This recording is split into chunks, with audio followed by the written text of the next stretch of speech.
The biting wind of November clawed at Eliza's face as she pulled her aging Ford pickup truck onto the long, overgrown driveway. Blackwood Manor loomed before her, a skeletal silhouette against the bruised twilight sky. The real estate agent, a nervous man named Mr. Abernethy, had practically begged her to take the property off his hands. Said it was a steal, but Eliza suspected something far more sinister lingered within its decaying walls. Abernethy couldn't meet her eyes, and kept fidgeting with his tie. She'd inherited the manor from a distant relative she'd never met, a woman named Beatrice Blackwood, who, according to local legend, had gone mad within these very walls decades ago. Liza stepped out of the truck, the gravel crunching under her worn boots. The air hung heavy with the scent of damp earth and something else, something acrid, like burnt sugar and decay.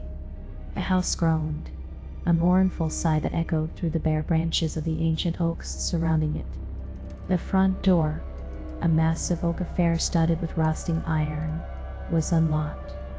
Abernethy had left the key in the mailbox. Capeco.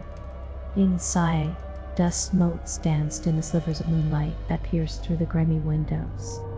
The air was thick, stagnant, and laden with the weight of years. Cupboards draped like macabre curtains, and the silence was almost unbearable, broken only by the creaking of the house settling. Liza pulled out her flashlight, the beam cutting through the gloom, revealing faded wallpaper peeling from the walls and portraits of stern-faced Blackwood ancestors staring down with accusing eyes. She started with the main living room, a cavernous space dominated by a massive fireplace. A grand piano stood in the corner, its keys yellowed and chipped.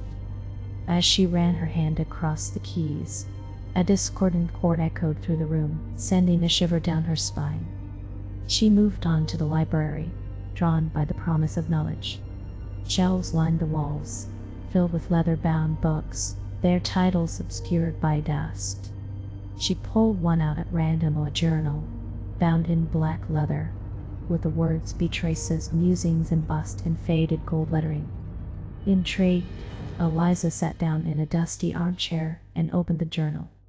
Beatrice's handwriting was elegant, almost spidery. The early entries spoke of a happy marriage, a loving family, and a life of privilege. But as she turned the pages, the tone shifted.